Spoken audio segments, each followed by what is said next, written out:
Welcome to the Training Partners Podcast. Today we have a special, I'm not even calling her a co-host. She should be the host of the Training Partners Podcast. I may have just lost my job for that. But ladies and gentlemen, the one and only Tayler Harris.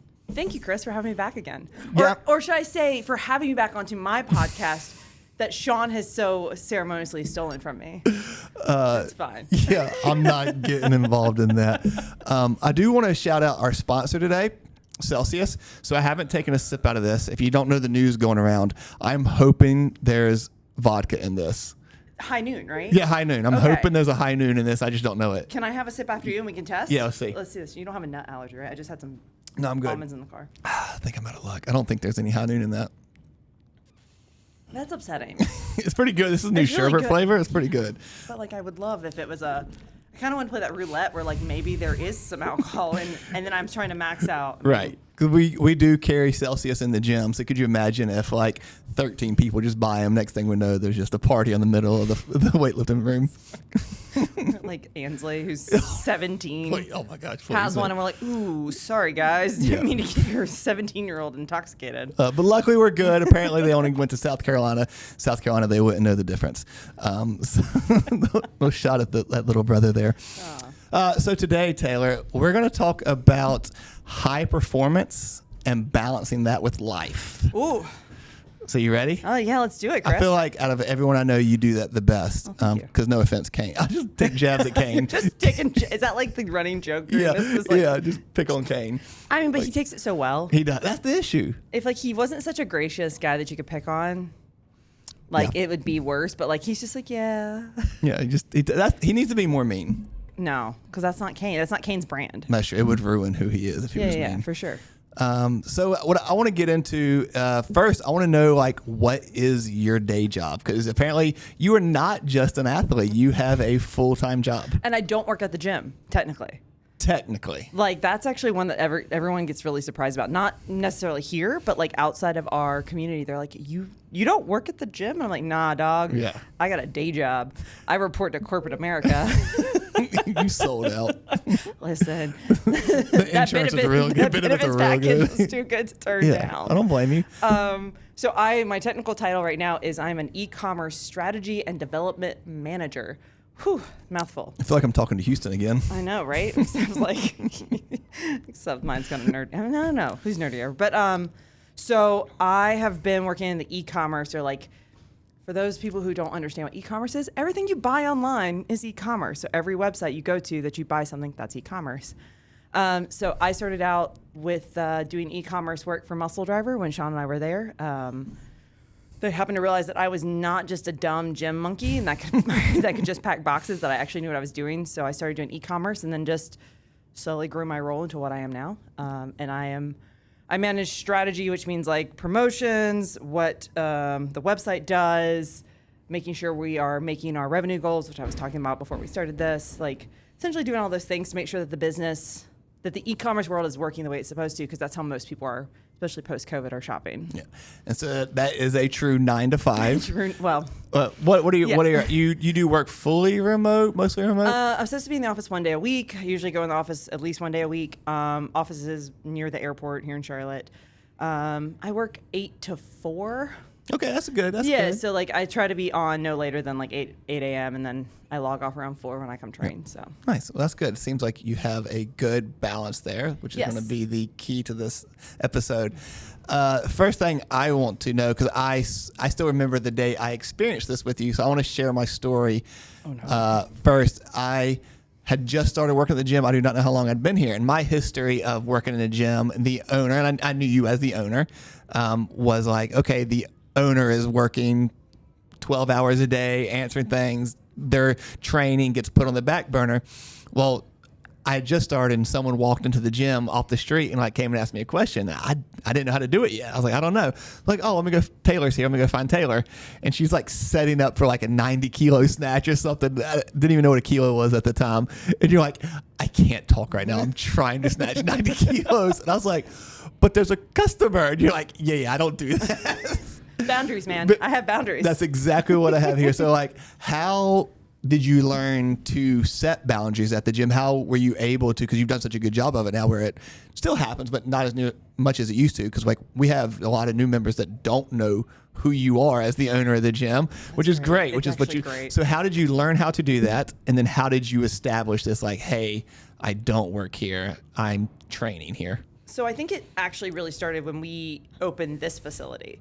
That was 2020. And I started my current role at the end of 2021.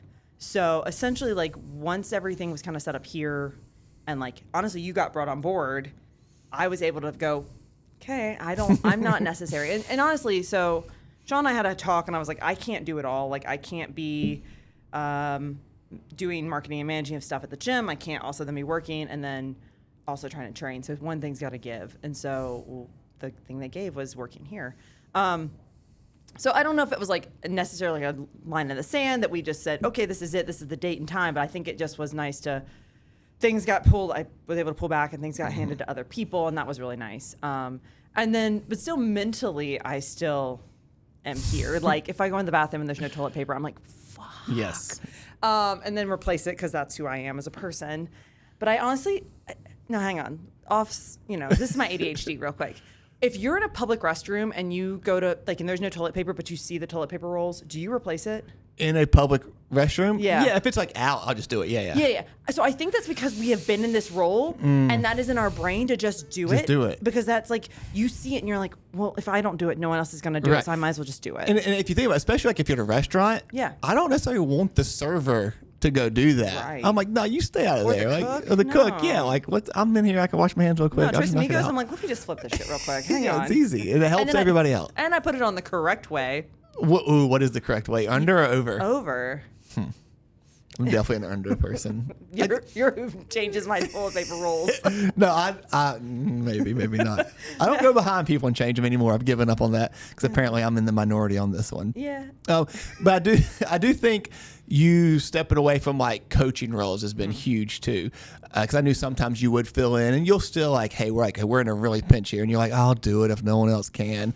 But I'm like, no, you were literally your last resort. We'll figure anything else out before we have you do that. I think that's been really good, so people know that you are not that you don't work here, but you're not the one to go to for anything. Yeah, and that's been hard too, because some of our some of our athletes have been with us since we were at Fitness Factory, or so that was decades ago now. Not really, but so they don't know any difference in my role, so they'll still ask me questions. And then there's also people that like I still step up because, like, say for Monday, it was absolutely slammed in here, and if I have the bandwidth to do it, I will help someone with a cue. Yep. Because like but that's also part of being a good training partner, not just being a coach. Because Exactly. you are taking care of your teammates, and like you see them struggling, and you see that like Houston's coaching and he can't be 30 places at once. Right. So hey, try next time to like squeeze the bar a little bit more, and you're gonna be fine. Yeah. I think we have a good culture here where that does happen, where there's no real egos, where people are like scared to give other people cues or give other people feedback, and other people are accepting to that. Yeah. I think that's been a real good balance that we've created here, which is really nice to see. Yeah, and I'll still step up. Like I coached Elena during nationals. We talked about that last time I was on. So like I'll still step up and help with coaching when it needs to happen. Yep. And especially like meet days are hard. Like States, Queen City, probably this meet that we're having later this month. Yep. Like I'm gonna have to be there because like there's only so many people that are comfortable, especially like some of our younger weightlifting coaches. They're good counting, but it's like 1, maybe 2 max. Right. And like sometimes you got to take 3 people. Yeah. I can't be Sean and do 4. No, I don't know how he does it. I've done 3 once and I messed up real bad. So Yeah. you just can't get distracted. No, so yeah, especially because like that's their moment, and like to some of us, and you do a good job of understanding this. Is like, yes, this is just a local in-house meet, but to them, this is their biggest meet that they may do all year. So it's really important to them. So like they deserve that, and you do a really good job of that. I think the whole team does, and even I think some of our newer coaches have been willing to like, hey, I want to do this, but could you give me somebody to help? Yeah. So I think even at Masters Nationals, we had like Melrod, she was helping out, but she was like, I think her and Erica actually like tag team. They did a great job of like working together, and Erica's behind the board today. So shout out Erica. But then also like you do whenever me and Sean have like a decision to make, specifically if it's how something looks, or if we're allowed to post something on certain thing on social media. we have to get your approval first. Yeah, I don't know if it's approval. Because I think Sean and I we've always, even in our marriage, we're partners. We're not, nobody outweighs the other. And I appreciate that he respects my opinions and wants to know my opinions about things, especially like with this business. So yeah, there are things that like you guys will text me and say, what do you think about this? And I appreciate that too. And I think it's also nice to have, because you guys are like an echo chamber, right? Like you guys are in the office, you're like, yeah, this looks great. And then you send it to me and I'm like, guys, let's discuss real quick. Yeah. Do we need another black t-shirt? Right. Our new one is like an off-white color. It's like a creamy color. It's a creamy right? color. I'm excited for this one. My favorite Onyx shirt is cream. So like the one from Tucson. Oh God, I love it. I'm so mad I didn't buy that one. And I got it in like a large. Sorry, I got it in like a large with like kind of oversized. So it probably fits me Shout perfectly. out to Onyx for making great t-shirts and leather products. Yeah. Use code Taylor. With an E. Taylor, the correct way to spell Taylor. I got in an argument this week. Not an argument. I misspelled a Taylor's name. I misspelled Taylor Swift's name. That's who it was. Because I spelled it with an E. So my bad, Taylor I Swift. technically outrank all those Taylors. For sure, definitely. Not really Taylor If you Swift. Google Taylor, who pops up? Like, let's Taylor be honest. Swift. Chill. Anyways. Well, next I want to talk about making sacrifices. Ooh. Have you done that? No, never. So you're working a full-time job, you're training full-time, so something had to give. So we've talked about like your ability to work another job coaching that had to take back seat.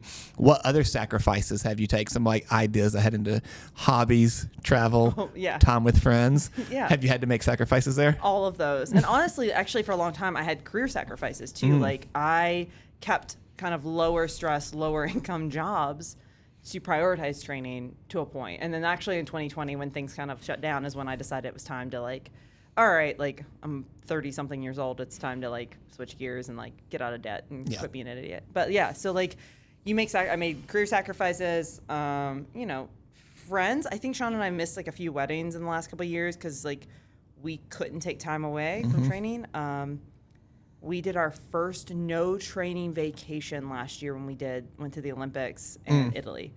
I packed my shoes, my weightlifting shoes, did not put them on one time. That's amazing. I even made like reservations at this weightlifting gym that was right beside our hotel in Paris. Never went. Yeah. And it was kind of nice. I mean, I was in shit shape when I got back, but it was really nice to have a vacation where I didn't have to worry about weightlifting. Yeah, I think it's different too because for the average person, it's like, okay, I'm not going to work out this week, and that's okay because it's not your routine. Like it's a hobby for a lot of us. It's something we do to stay in shape.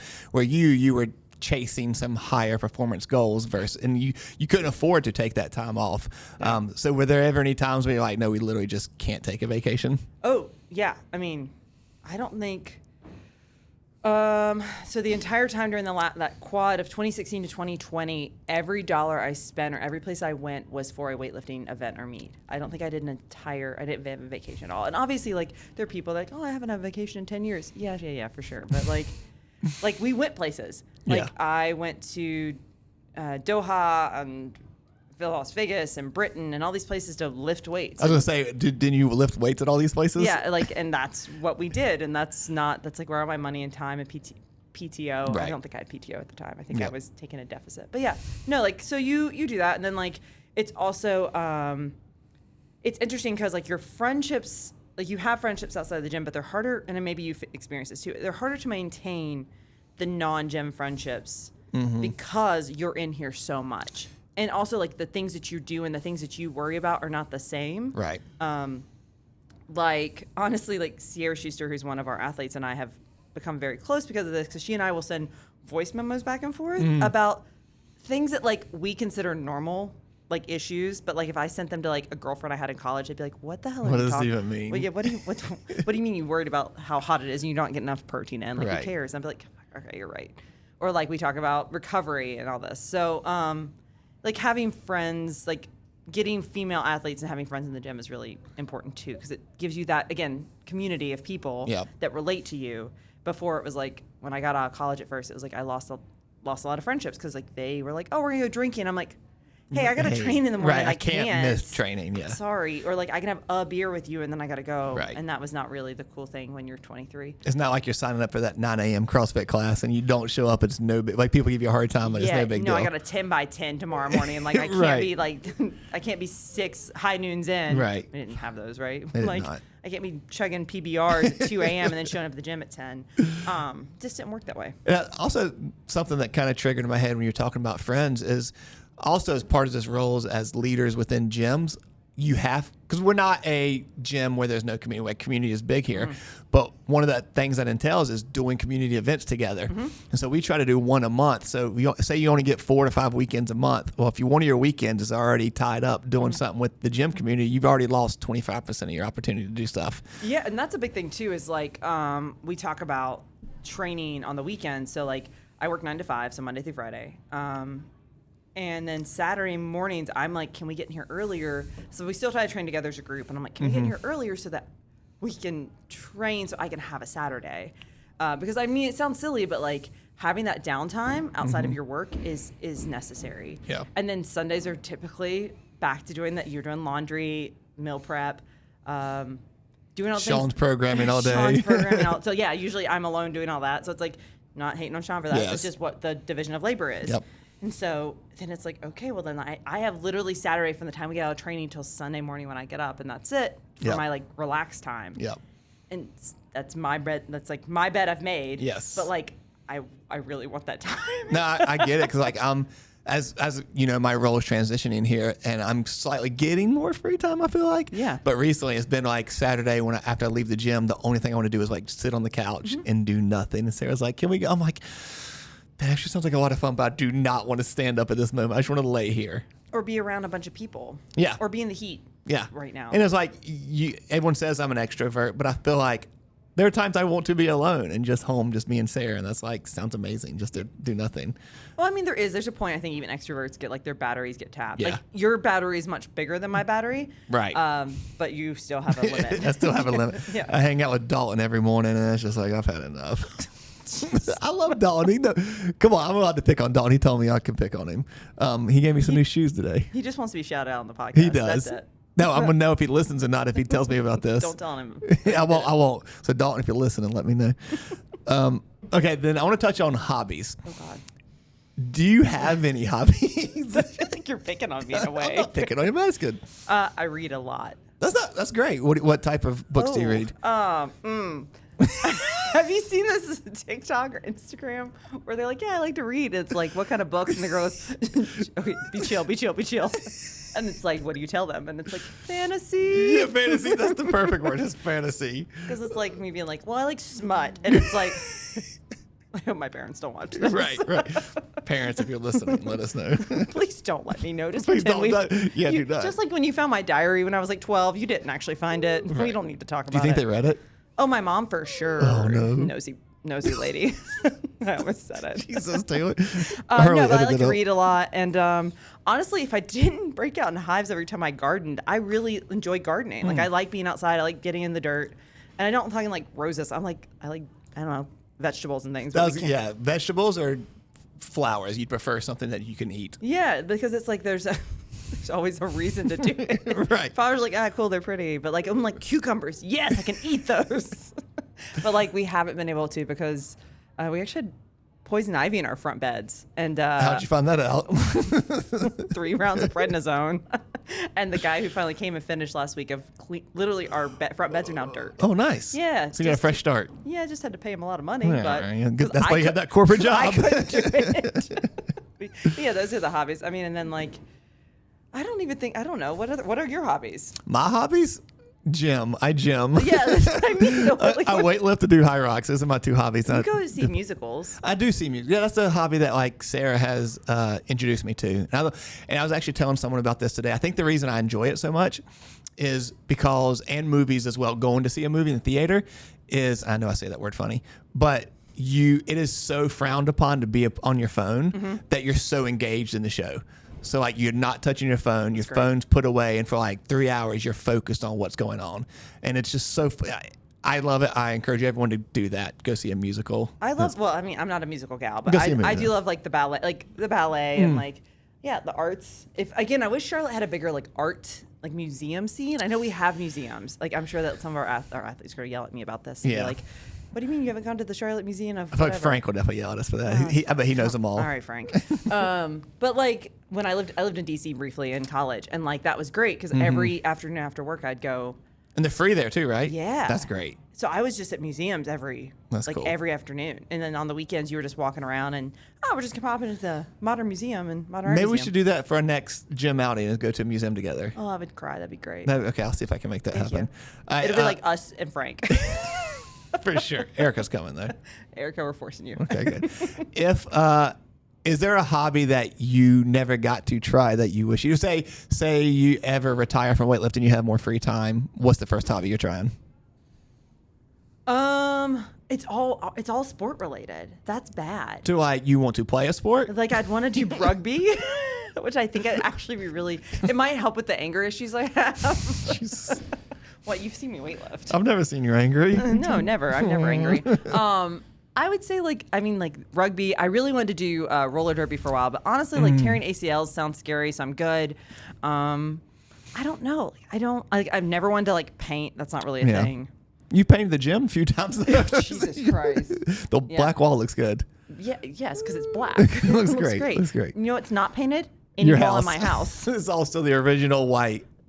It's called agreeable gray.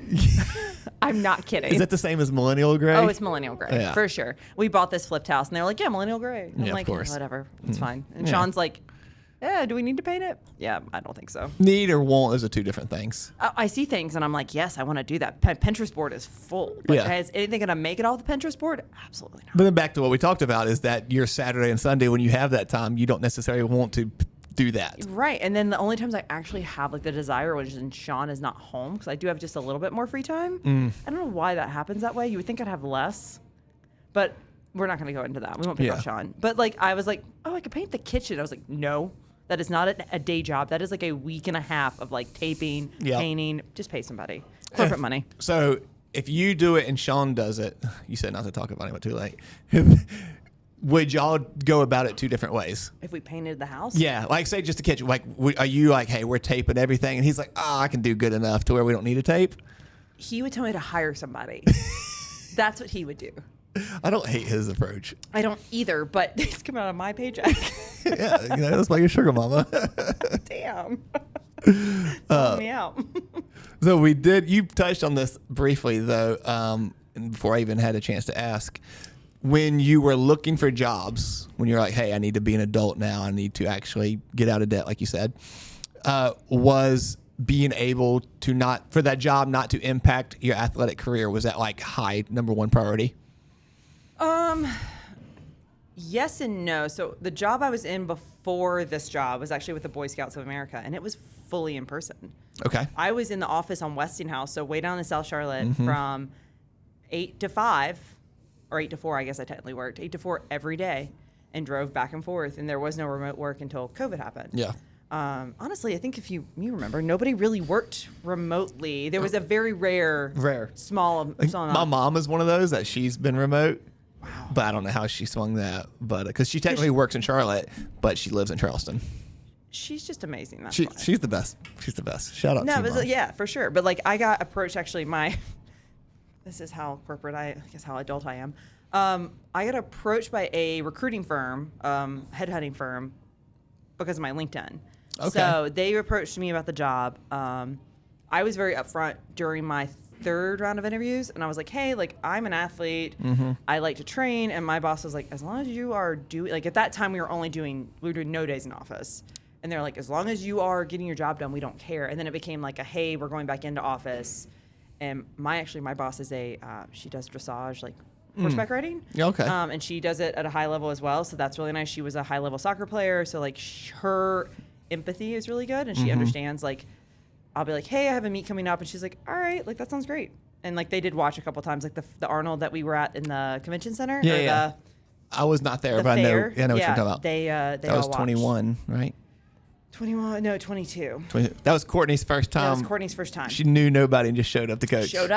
We had amazing. A huge team. And Sean also had LRU. Was it like 30-some? Or it was ridiculous. It was an insane number of athletes. Yeah, and it was like my first meet back in like a while, and I sobbed my eyes out because I didn't think I'd ever weightlift again. So that's cool. Yeah, set some Masters American records with that one. Let's go. Good for you. And yeah, old lady things. Old lady, those are still good to do. Yeah. So for someone that's like having to do this, they're in this predicament. They're not even what you suggest. Is it more like, hey, the sacrifices were more important? Not more important. You had to make those sacrifices versus like picking a job that allowed you to do this career as an athlete. It was more like, hey, Monday, Tuesday, Wednesday, Friday, Saturday, hobbies just aren't going to happen because like I got to go to work and then come straight to the gym. Basically, like I knew, and I think it's also like it's been so much part of my life now. Mm-hmm.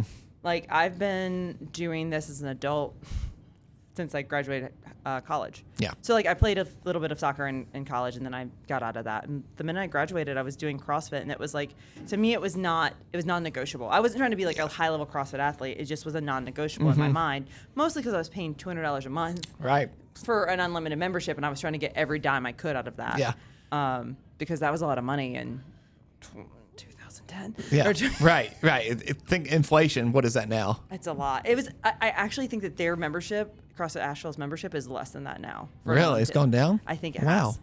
has. Curious about that. Yeah, I'll I look haven't into looked, it. but I feel like the last time I asked somebody, it was lower. Yeah. But yeah. So it's always just been a part of like my process. Is like you work, you go to the gym, you go home, you eat dinner, you do the thing, you're good. Yeah. Yeah. So I think that was like, I think I was the same way, not a high level athlete, but it was like, okay, I go to work, go to the gym, go home, and then I would go out, but whatever. It's a different path. Yeah. But I feel like when we get people in that aren't that way, my brain still doesn't understand it. When they're like, yeah, I haven't been here in 2.5 weeks. I'm like, what? What do you mean? Like, no. Yeah, and I think that's like, and maybe this is like and this is not me picking on anyone for not prioritizing it. I just don't know how you don't, because like, I feel like it's directly tied to my serotonin production.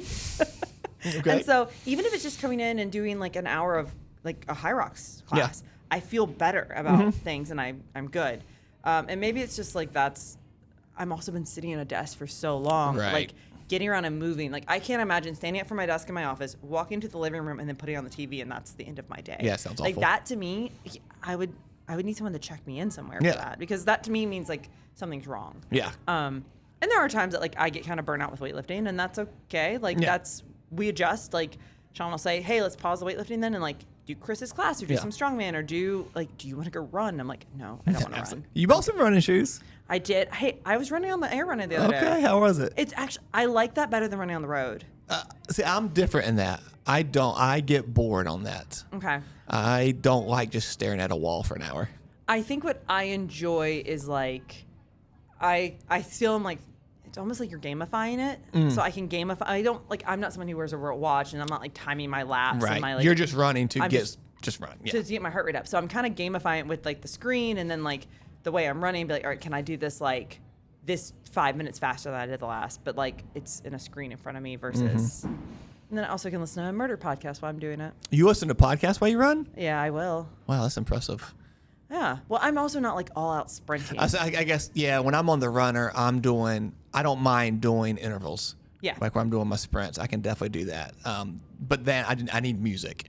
If I'm working out, yes. Yeah. Like if we're doing like our ADHD cardio on Tuesdays, which is what we call it, I have to have music. I love giving y'all a hard time when y'all are doing those. Hey, everybody does. Everybody's always like, what are you guys doing? We're like, ADHD cardio. Because first off, it's weightlifters doing cardio, so like, what's going on? Yeah. But then people on my side are like, that's cardio? You sure that's cardio? Oh, for sure.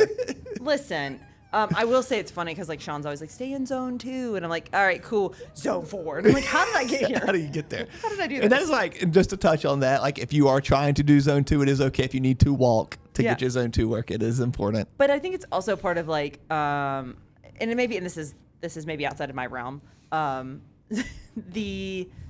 When you age, your zone ranges change. Correct. So like my zone ranges are different than Elena's, even though she's only I think 8 years younger than me. But like, and I'm so like they're supposed to be at like 120, 140, where 120, 140 for me is actually zone 3. Yeah. So I'm hitting the heart rate that Sean has requested, but I'm actually zone 3. Right, just because you're older. Because I'm older, but I also I'm sure that's one of those generalization things, It just is. like heart or blood pressure and all that. Yeah, Right? it's a range. Like Okay. you could actually kind of cool if you live in. It's a spectrum, if you will. Hey, it is a spectrum. Sorry. If you live in Charlotte, and you want to get to know what your zones are, you can go to Queen's University, do a VO2 max. It's usually $500, like normally to go get this done, but at Queen's you can do it for $100. Have you done it recently? I have not done it. I think Jordy and one other member have gone and done it, and they like, oh yeah, it's $100.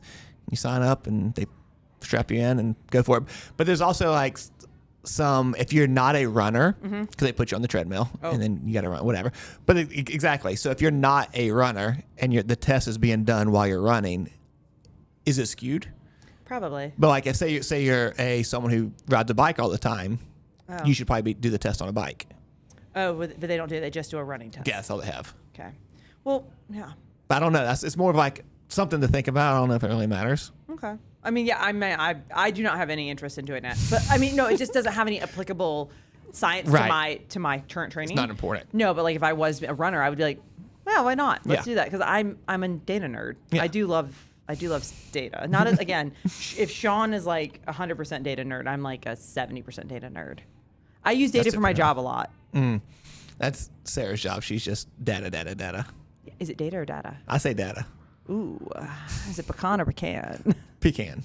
Whoa. It's definitely pecan, sorry. It depends on what you're calling it. It's a pecan pie. Okay. Now, I don't know what I say. You got me twisted. I know. Pecan pie. Pecan. It's pecans, but it's a pecan pie. Oh my gosh, you lost me. I know. Sorry.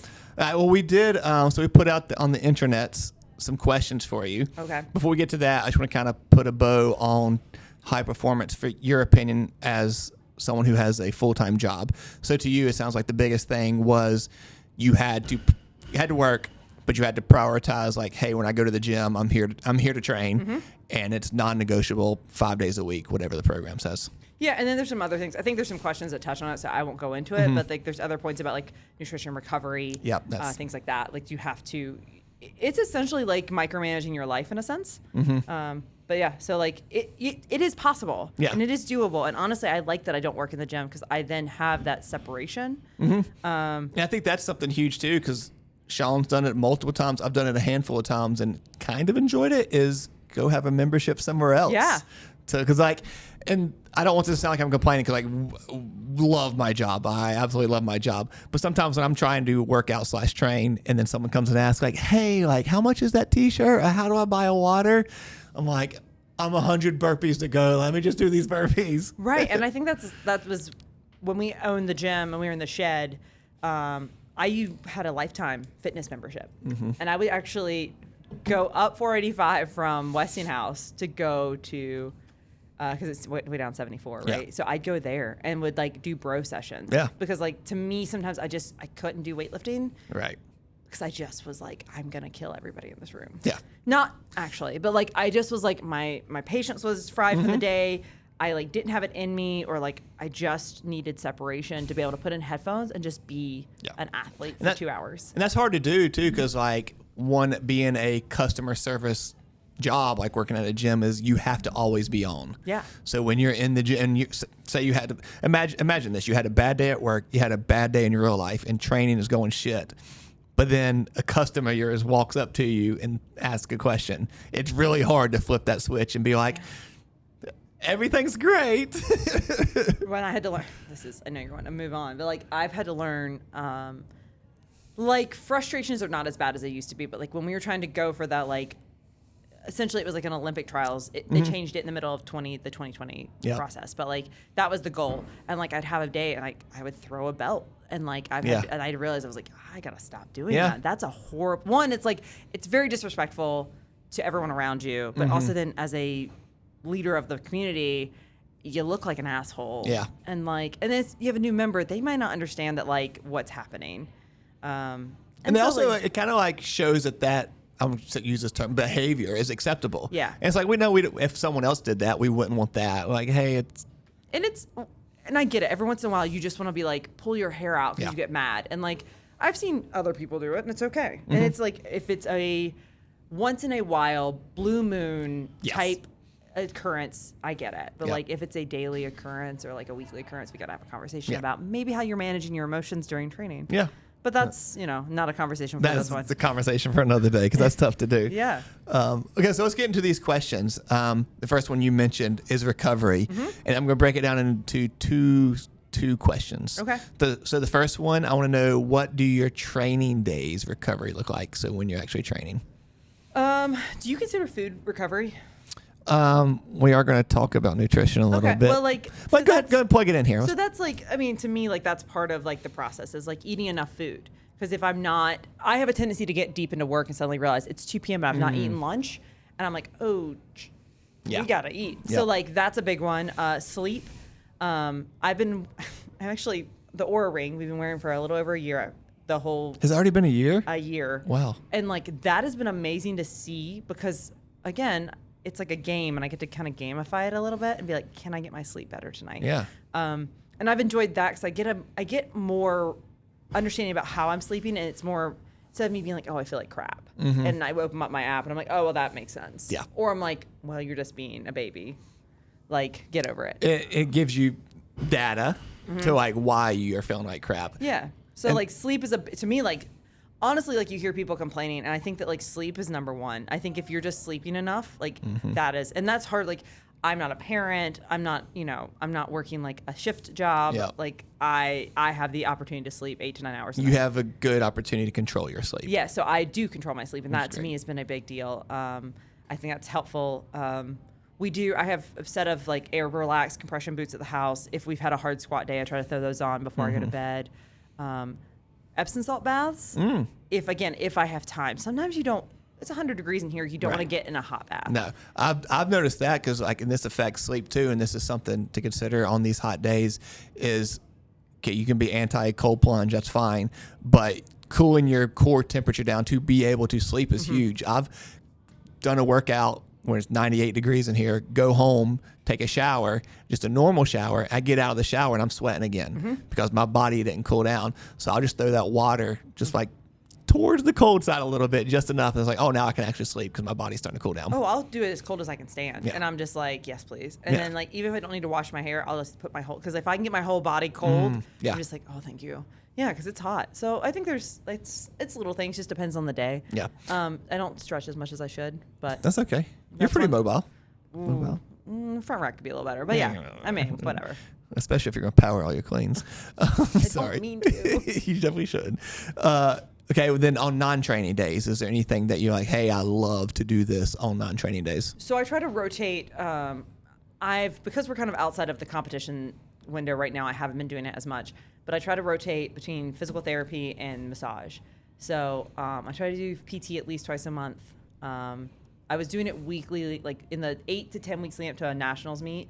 Like I'll do it every week because that keeps the naggles away, like my knee or my back or whatever. Like that keeps it away.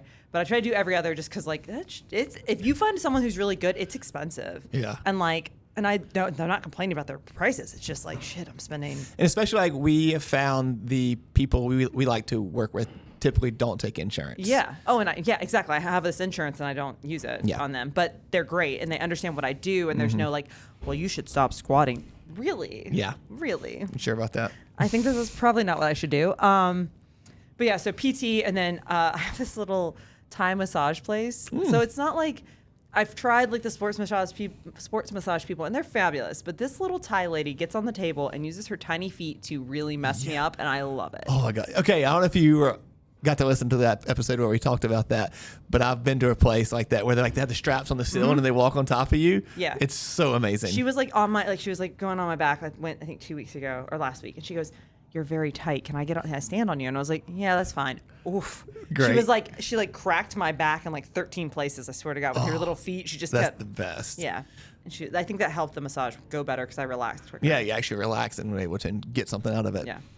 Is that when you're doing PT, is there a practice that they do that you like the best, whether it be needling, manual therapy?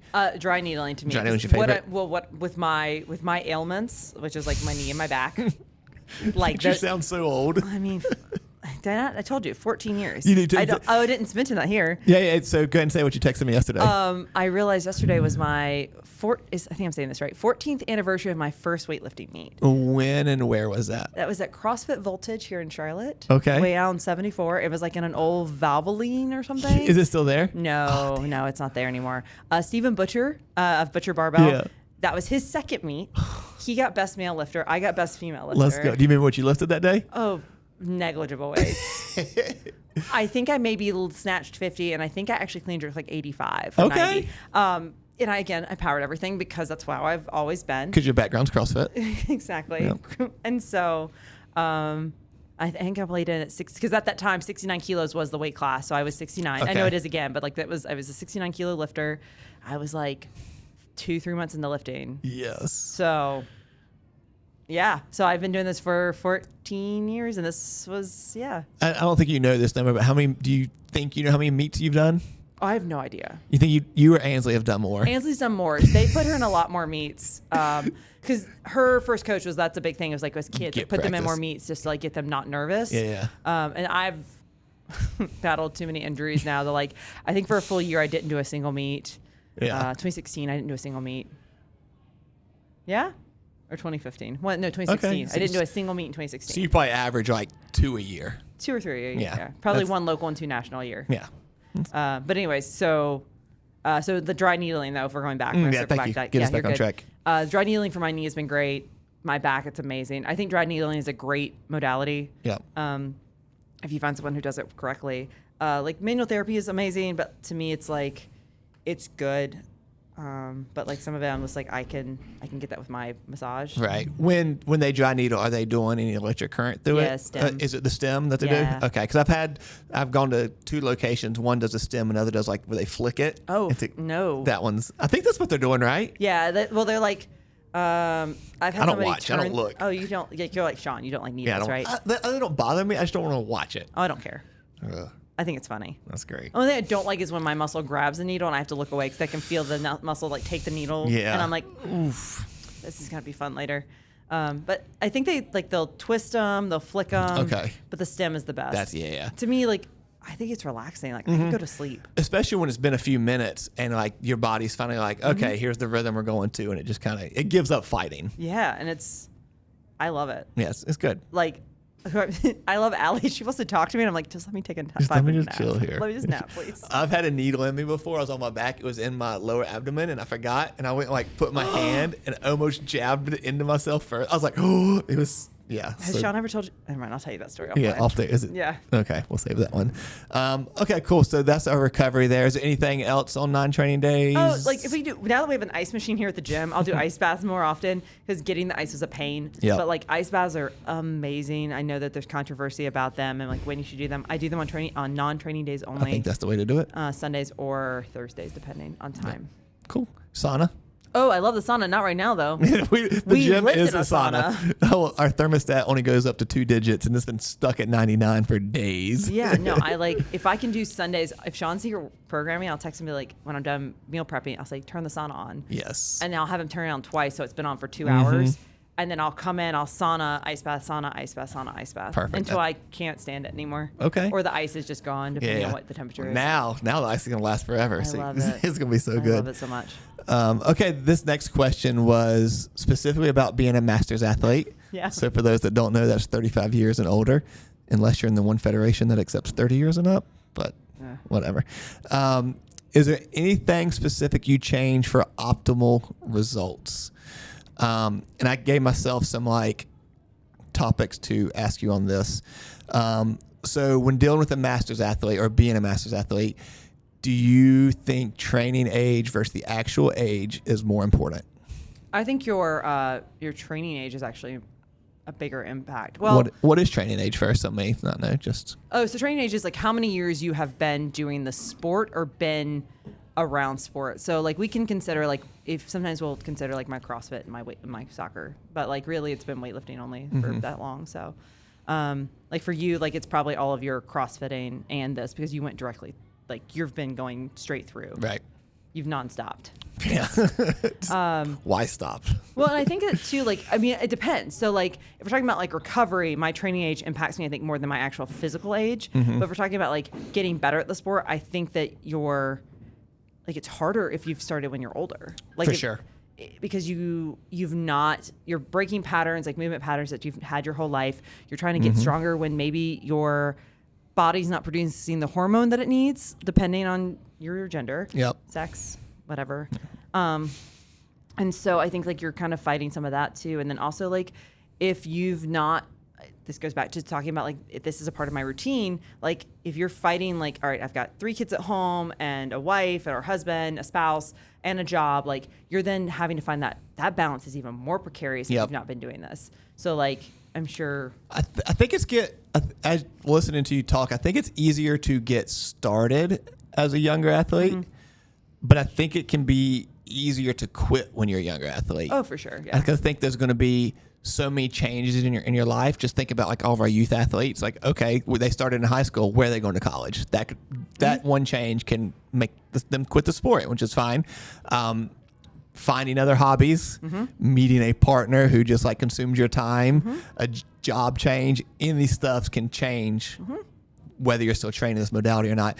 But then when you're an adult, you kind of have more control over all that stuff. You're more settled. Well, and I think too, oh shoot, what was I going to say? Now I feel bad. I think too, like Dawn, so Sean and I's coach that coached us both at Muscle Driver, we used to talk about like there used to not be women in the sport over the age of 30. Because essentially they got to like 28 to 30 and they realized like it was time to have children. And so they got out of the sport. And that's their personal decision. They wanted to do it. And now there's a lot of high level women. And I'm not even mean. I'm like Mary. Yeah. Mary Tyson Lappin. Yeah. That's Olympian. She's 35 this year. And like, that's amazing. She was an Olympian at 34 years old. That's super cool. And then like you had Morgan King, who was an Olympian at, I think she was 30. She might have been a little older than that. I'm not sure, Morgan. I'm sorry. I don't remember how old you are. She doesn't look a day over 25 and everything. I don't know how old anyone is because I think you're the same age you are when we meet. When you first meet, yeah. Yeah, that's how my brain catalogs you. And is also touching on the female age too, is that the Olympics didn't allow female lifters until 2000, which is insane. So think about that. It's been weightlifting's been an Olympic sport since. Oh God, I think a long time. There's again, Rain Man's not here to correct me. Right. We can say the 20s. It's probably before that, Rain Man. It's fine. You can correct. Sean will make a note and tell you what year it actually came out. But that it like has been in and out a couple times. I think the women didn't have their first world championships till 1990, I believe. It's like we are older than women have been allowed. So, okay, here we go. Weightlifting was first induced as a field event in 1896. Okay. So it did, like you said, it was not in 1904, 1908, 1912. It came back, whatever. Yeah. But so over 100 years before women were allowed to compete in the sport. Yes. Which is insane when you think about it. Yeah, and then they were actually lifting on men's bars. Oh, really? They were using 20 kilo.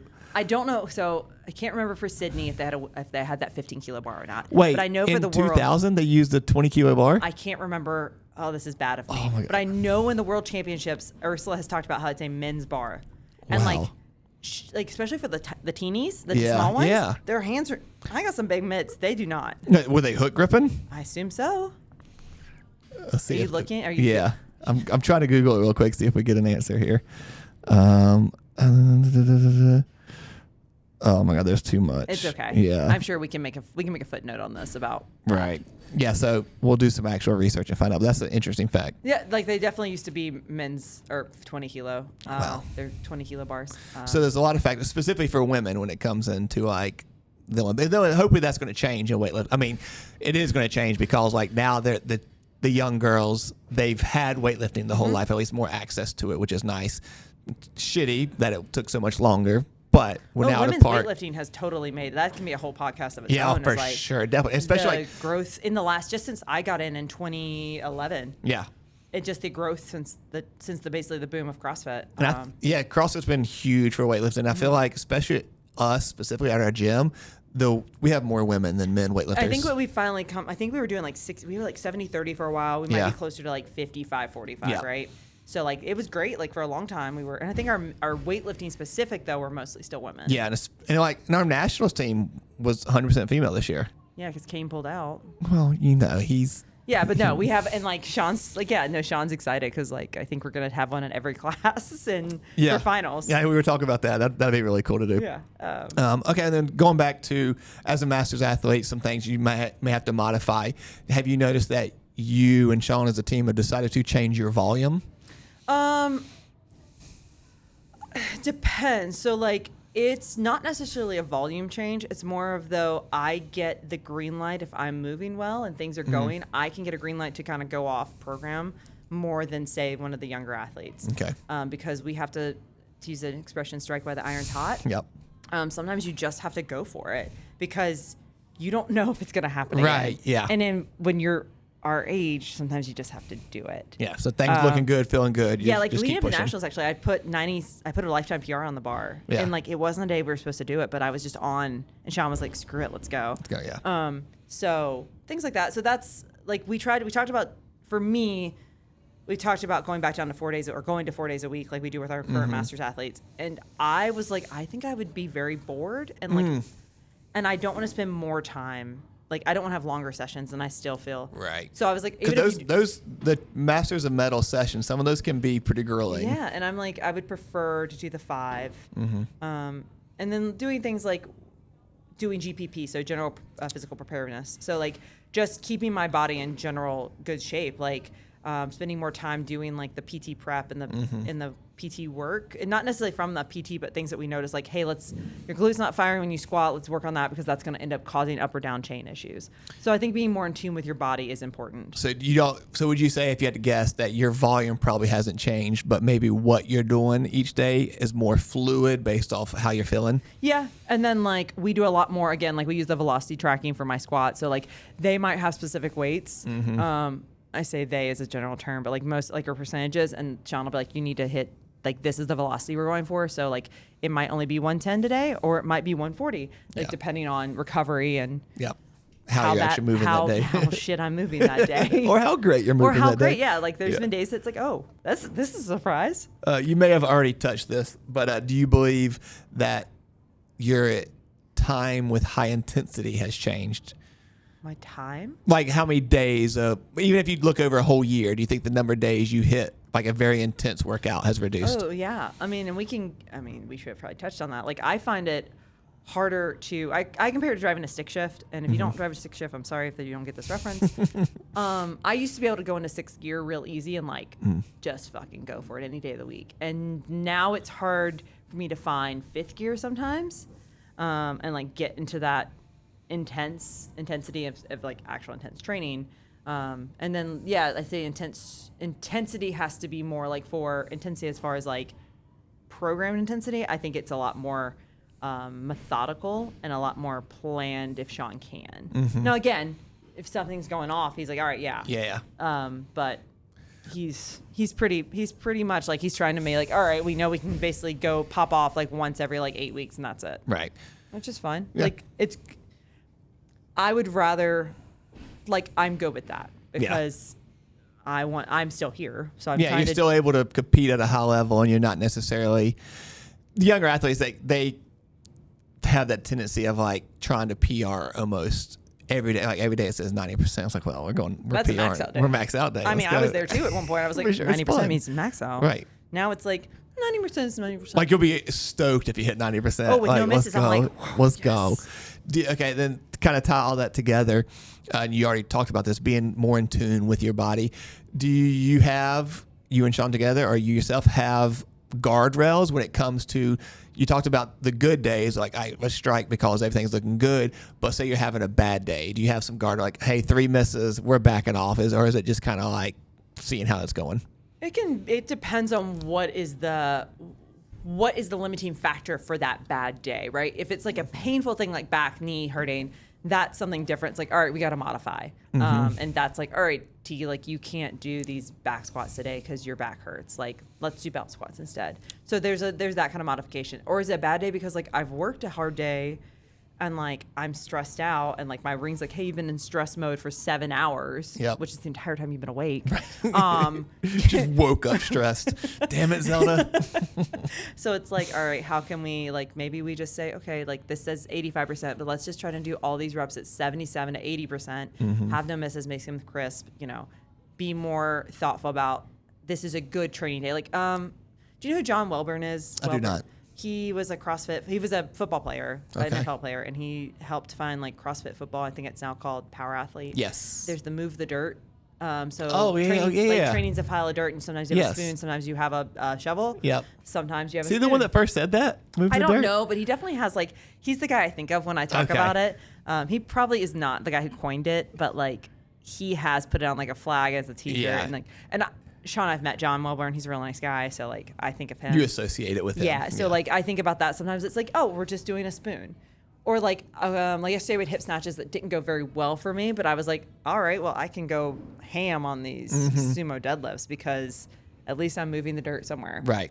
So you'd say like more important than worrying about total volume, total intensity is most important thing is like being in tune with your body and knowing when to go, when to back off. Yeah, and then also understanding sometimes your body is a liar or your brain is a liar, and sometimes being able to shut that off too. So that's when you use that data. It's like sometimes you have to be like on Fridays, like I'm like, I don't want to do this. Yeah. I'm exhausted. And I feel like you have to shut that off. You get a Celsius or you Yeah. go and get like your favorite energy drink and be like, all right, I'm gonna put in headphones and just do this, because sometimes you have to do that. how frustrating is it when it's like the Oura Ring says you get, I assume high number is good. Yeah. So you got a 98 sleep. Velocity is like 0.68. It's flying. You're like feeling like shit. And then Sean's like, sorry, data's data. You just got to go. So I put in Rage Against the Machine Yes. and go get a Celsius and just go, all right, dog. That's great. Sometimes your body just has you have to tell it it knows better. Yeah. And your brain can tell you things and be like, are you sure? Yeah, your brain will make you quit before your body will most mine will. times. Yes. Yeah. And I was talking about that with an athlete today. I don't want to say their name just in case they don't want me to say this, but like they don't like not doing well. And so once they don't do well, they kind of almost give up. Oh. Instead of like fighting through it. And that can be a struggle when you don't have the data saying that, like, hey, you actually are still doing pretty good. It's like me and this person actually stood and looked at data today, and it was like cool to see, like, hey, no, you're doing good. And that's hard too, because like especially if you're used to always doing well and then something gets hard, that's something you have to figure out how you're gonna. That's actually when I see people quit weightlifting. It's like the newbie gains or the newbie PRs stop. Yes. And it becomes hard work, and Yes. they're like, I don't want to do this anymore. This is a lot of work, and it's like. To me, that's the fun of it. Yeah. It's like, how can I pick apart my start to get that one more kilo out of myself? That's what makes and that's great. Okay, that's great for this. Like, now, you're like, can you read this from there? I cannot. The first question was how many years? You already told us that 14 years to the day yesterday. Almost, yeah. But then what keeps you lifting at a high level? Is it chasing the records, chasing PRs, just fun, love for the sport? What keeps you going, especially at a high level? All of it. Like, I enjoy competition. Like I've always enjoyed, I'm a competitive human. Like I just enjoy competition a lot. And like, as long as I'm still able to do it, I want to do it. And part of me actually thinks it's interesting to be on that stage with like 19-year-olds and I'm 20 years older or whatever, 19 years older than them. Like I could have been their teenage mom. And that to me is crazy. And I think that's something that's like, maybe they don't see it that way, but I think other Masters women might see it that way. I think the young girls see it. I think they're like, they look up to you. And I don't know if they, please don't look up to me and give up your entire life for weightlifting.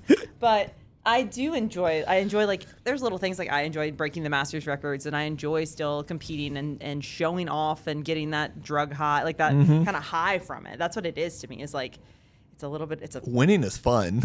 Well, and then just like lifting big weights and putting on a show is fun to me. Fun. Like I enjoy it. Yeah. And that's just. So do you get that high now that you're able? Cause this is actually kind of fun. You're able to compete at high levels in two varieties. So like you just did nationals, and you previously did Masters nationals, where nationals is like, hey, this is a fight. You're competing with girls half your age, and like you really got to fight to be in the fight. Yeah. And there's Masters nationals where you're kind of fighting yourself. Yeah. Where you got a big enough lead where like you're kind of chasing records. In this stage of your career, which of those is more fun for you? Ignoring the outcome, because I know there's two different outcomes this year. It was two very different outcomes. I would say like they're both fun. Like I don't think either one ranks higher in my mind. Like being at Masters Nationals and having our entire Masters team there, and like so cool. That to me is like that was amazing. So that's 2 years in a row, like Reno and then Atlanta, and it was great to feel that and to get that, because we don't usually get that at nationals because we don't have that big of a team. Right. And like when we go on Sunday, like when Harv and I are competing on Sundays, like there's in Ansley sometimes, like there's no one there from the team to cheer us on. Yeah, a lot of people have already gone home because they got to work on Monday. Yeah, or like it's me and then Harley, and Harley's doing her weigh-ins. Right, so you're barely there for each other. Yeah, so like, and then usually like I'm trying to like process what's happened while she's warming up. Yep. So like it's so having that Masters Nationals and having our team there is just always been amazing, and like it is fun to kind of go there and be a little bit showy because like it's who I am too, and like I like it and I enjoy it. And then nationals is always like, I told Sean I really want to carry that same energy into nationals. I didn't this year because I didn't feel as prepared, like physically. I just was not as prepared. But like I want to carry that same energy in because like I'm still here doing the damn thing, and I'm still in an A session and a senior national, so that should mean something. That should mean something. It means a lot. Yeah. So like I think I enjoy both in like kind of different ways. Yeah. So they're both fun. Yeah, and honestly, both of them are me beating me because I still am trying to beat myself because like I was trying to break my own records in Atlanta. Yeah. So which is kind of cool. That was kind of fun. So we get to try that again in Daytona. Finals. Yes. Let's go. I'm gonna try and break my own world records actually, or set world records. Oh, that's right, because it's an international meet. You can do that. That's the only reason I'm doing the world session. Is so because you can't set the world records in a national meet. You have to do it at a world's meet. Well, cool. I'm excited to be there with you. It's gonna be a fun time. Yeah, let's try. Let's try this 100. I want to do 100 kilo snatch. We're gonna both go snatch 100. That's what I want. Let's go. Where do we need to write that on a board somewhere? Yeah, we should write it on the board. We should write it on the board out there. I have like very specific numbers I want to do. Okay, let's write them up there so we know. Let's do it. Okay, last two things. This one we touch on briefly, but is there anything you're doing? Because if you don't know, in Charlotte, North Carolina, it's been over 100 degrees for like 4 days straight. And you're training at 5 o'clock when it's the hottest part of the day. Why? Why? A job. That's why. Is there anything you're doing to handle the heat? Lots and lots and lots of water. With electrolytes, so like Elements or Thorn has a really good new electrolyte. I haven't tried it yet. It's super. I got a mango limeade. It's really good. It's not as salty. Okay. So that's nice. So I actually have that one in the morning and then have Element right before training. So I'll usually right now I'm doing 2 a day, which is expensive. Yeah. But like I have to. Like I'm sweating constantly. I saw a video the other day. It was on Instagram or something. It was some guy trying to say that like Element and the similar products or electrolytes in general is just a scam. I'm like, dude, you should see my clothes after I sweat. Like they're literally white crust salt dried on my clothes. Like I need to replace that. Monday, and this is disgusting. I can't believe I'm saying this in public. So my sports bra and my pants were sopping wet from sweat. Like the amount of sweat coming off my body was just like, and it was like wringable. Like those clothes are. I'm doing laundry every other day because it smells. Like I'm sorry, I'm a stinky human. It's sweaty and it's gross. But yeah, no, that's so lots and lots of water right now, and honestly, like trying to move quickly. To spend less time in the heat. Spend less time in the heat if possible, or like when I'm warming up, I'm actually parking myself in front of a fan just to try and reduce the amount of time I'm not in front of a fan. Yeah. And then, like, I've not been training in my normal corner with Elena because I saw you moved over here with a little cooler. It's been so hot over there. So, like, Monday, I moved over and I was like, oh, it's cooler. I'm going to mosey my way over. So then yesterday I did the same thing. Okay. So let's try to spend as little time as possible and make sure you replenish too many things. Lots and lots of water. Yeah. Yeah. Cool. This last question. I can't believe I'm asking this. I didn't put it on. I guess I did put it on here, but someone requested it. Why does Yandel talk so much crap? Because Yandel's an only child. And Yandel was never smacked down by an older sibling or younger sibling. That is actually true. I've never had my I'm the closest thing that Yandel has had to a sibling. That is so true. You're definitely my little sister. But you're my little sister, so I guess it's even better. That is fair. I was also a little sister, so I am a little sister. So you know how to play that role. Yeah. And you and I, like, but you're not doing, like, DDT on me. Right. Like, you're not, like, body slamming me onto a bed. Well, it's because, like, 90% of the time Sean's around, and, like, if I tried to do that, Sean would probably Also, you couldn't pick me up. I could take you. We're, like, 15 pounds apart in weight, aren't we? I got this. Hell yeah. Yeah, no, that's why you talk so much crap. You've never been smacked down. But it's okay. It is okay. It's why we love you. And I do feel like it brings out the best in some people. Some people don't like it. It's also how I show my love. Yeah, it's kind of like how I flick people off. It's how exactly. If I smile at you, people are like, what's wrong with Tayler? Why is she smiling at us? What's wrong with Tayler today? And I'm like, I'm in a bad mood. Leave me alone. But if I'm just like this, they're like, oh. Do we have to blur that out? I don't know. Harley, do we have to blur that out? All right. Well, we can wrap it up on that. Thank you for letting me be co-host on your podcast. Well, thank you, Chris, for co-hosting with me on my podcast, Training Partners. I can't wait to be back. And we're out.